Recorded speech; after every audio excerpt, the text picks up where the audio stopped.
magala nuuf keessan jiru keessa hune qomo akkam naguma jaallantii yaa baggeettan marti keessan waan cufaa obsaan dabarsaa baga majii tokko geessan guyyaa kan dhaqqabu keenyaan bagdassan uf dhageessan baga ayyaana moo geessan ayyaana bara haaraa kan dhufuun nuun haga'u hundu coomaa baara jamaadhaa oromoo koo waan hundaan milkaa'ima ayyaanni ammajji tokko nuuf haa ta'u ayyaan gaarii bara dhugaanitti dagaagee shubba bal'atu akka baarii barri haara lammaa kun kan filee dhaphannu haarii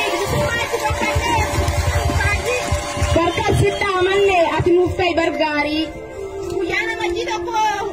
hunda gatamu tokkoon baraara seenuu fi waggaara kabajama kan baraa qofaa miti waa hedduu yaadatama guyyaan kun guyyaa addaatii waboof guyyaa jajjabaa gaafa jaallan keenya marfamtee marfama diinaa cabsite gaafa obbolootii waboon irraa gammoojjiin wareegamte guyyaa jaallan akka barbaadee gurmuu walii cibsite guyyaa jaallan wal tuftee irbuu isaanii haaromfatte qabsoo duubatti deebi'ootite qabsoo duubatti finiinsite guyyaa kan wareegamteettee kan jiru yooyyoo wal simatte guyyaan kurteete qabsoo dalagalleessite taatee turtee fakkiin kunnee dara wal ijaartee cimtee loluuf duubatti hin deebine goonni jabbuu timte guyyaa kan galmata bilama gaddaaf gammachuu waliif fittee wareegame qofaa miti kan adda sibbite kan jiru wal garsiisuu keetiif guyyaa gaddaa jechuun ibte akkasiin guyyaan kun waboof guyyaa addaa ta'e waboon waan sunjuuf darree qabsoo dhiigaa siin ga'e dhiiga itti lolaasee gatee itti caccabsee hundiinaa dur dhaabbatee waboota siin ga'e qabee shira diinni qote kamuura tarkaanfatee guyyaa du'arraa ga'ee ammajji tokkoo kabaje hundaafuu guyyaan kun guyyaa namatti tokko yoomuu dagatamu barri barbilisummaa ta'ee finfinneetti haa kabajamu ifaacha bara dheeraa kan gammachuuf gaddaa himatoota taayoo faayaa jibbitoota taayoo kan lubbuun jiraniif kan lubbuun ta'anii dhiigaaf lafee laatanii kan asiin nu ga'anii seenaan hin dagatu ta'u lubbuun isaanii seeraan hin dagatu ta'us lubbuun isaanii seeraan hin dagatu ta'us lubbuun isaanii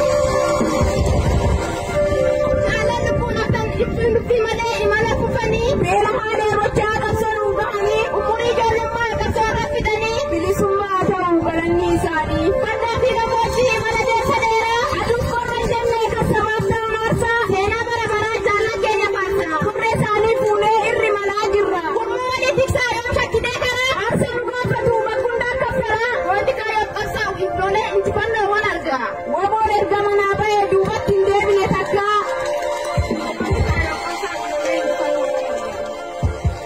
hin biqile naanna'ee oromiyaa marsee kaabaa kibba jennee kun olola nabsee haadhi haallolee diina godhe daaraa beela haadhee mataa daaraaf tapha ba'aa lafeen goos qabsoof dhumee boriif seena ta'an ba'a naqabe lafee koo jaallan kufa yaadadhee abshiranuu siif jiraas cina dhaabbadhee naaf jiraati jaala koo sinna fayyise caba koo erga goonni ni kufaa kan jirutti ni kufa jaallan bareegamtee sabaaf jecha galamtee beelaftee gochee fincaafiltee oolmaaftee naaf jettee bakka dhugaatti kan godhaattee kaayoo isaanii galmaan keenya hangam yoo fagaatte saba isaaniif tajaajilanii haasaa lubbuu isaanii kaayoo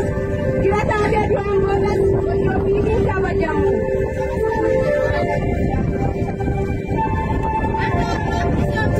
aboromiyaan walaboomtee hammadoomtutti falmaan hin dhaabbatu jaallan nurraa kufan seenaa naa yaadatu warreen lubbuun jiran dubbii malee imala kufanii riqicha guddaa jira kan immoo qabneef hin jirne akkinni midhaaf deemsi riqiqsanaa imala dheeraa qaba deemsi karaa isaa ittun mimmiidhaafsaa akkin jallifni adaraa riqichi sun seenaa guddaa qaba dhiigaaf lafee utubame asiin ba'e kaayoo jaallatanii